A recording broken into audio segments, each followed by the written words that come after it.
Almost everybody loves Breath of the Wild. It is one of the top 4 most sold Switch games, and it is the reason me and many others bought our Switches in the first place. So I wanted to do a deep dive on whether or not its sequel, Breath of the Wild 2, name hasn't been disclosed yet, would it even have a chance of surpassing the original.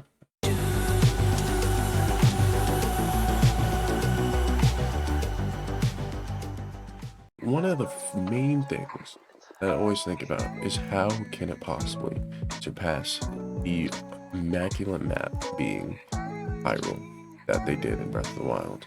It is perfection, in my opinion. Everything is filled out perfectly. Every inch of the map has a secret, and I don't know how you can possibly pass that. I talking about some pros and cons here, but this one, is, in my opinion, is a huge con. Unless they expand upon the map, which I think would probably be the best idea.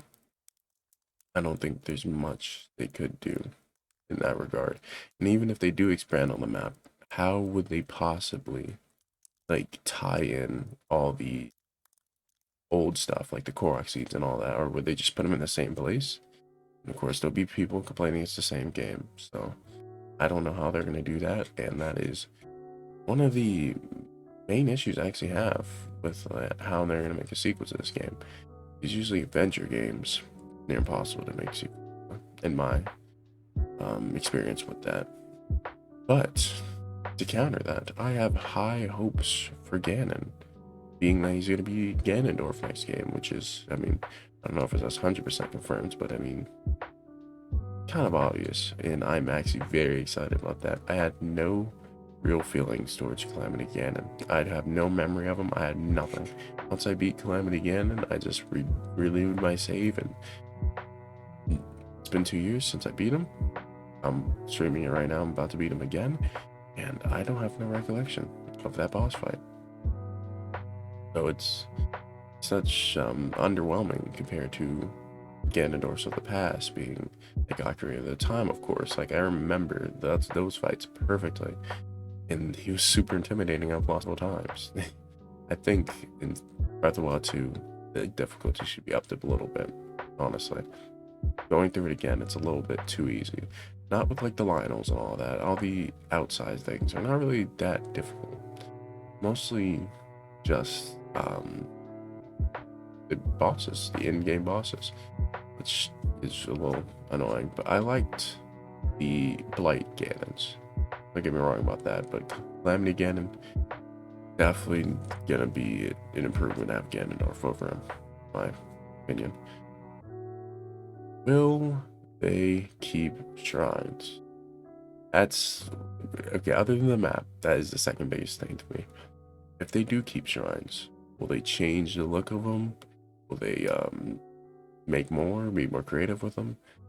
I don't know how that they can make something similar to shrines, but not directly shrines. So I think they will possibly be brought back, which I don't know it's going to be considered a good thing or a bad thing. Shrines are amazing to me, but being completely copied and brought back design-wise on the flow, kind of weird, because it makes sense kind of lore-wise, and how they're going to implement them is going to be a bit strange, which actually leads me to abilities.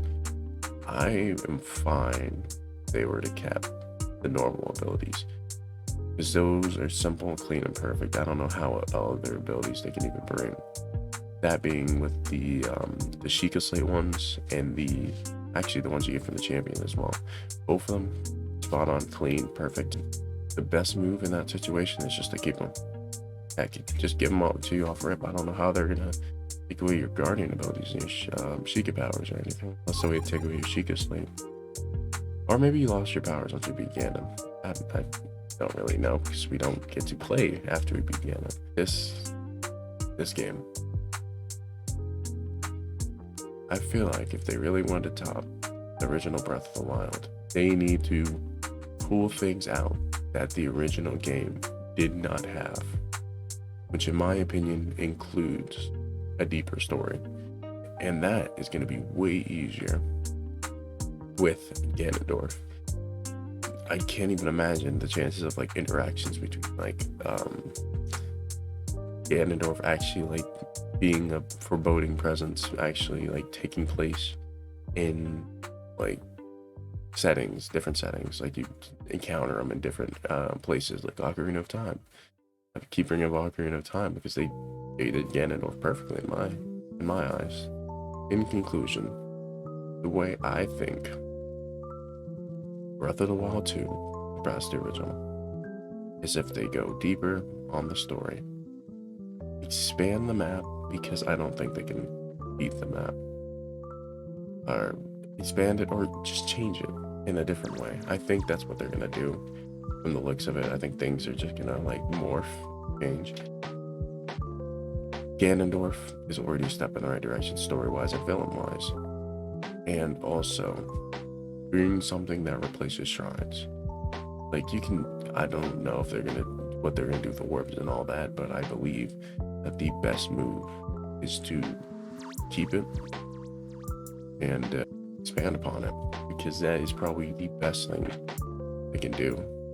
I believe Breath of the Wild 2 could surpass the original.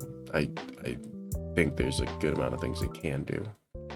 Just a little small things, little features they can add in there that will change things. I don't know personally, because I think the game's perfect. But I feel like they can find things that can improve it. If anybody can, it's Zelda franchise. So hopefully it, if at worst, is even with the game. But we will see at the release of it. Sadly, we didn't get any trailers at the Game Awards, but hopefully soon enough we'll get more information on it. Hope you guys enjoyed this video, and I'm sorry it took so long. Catch you guys in the next one. Peace.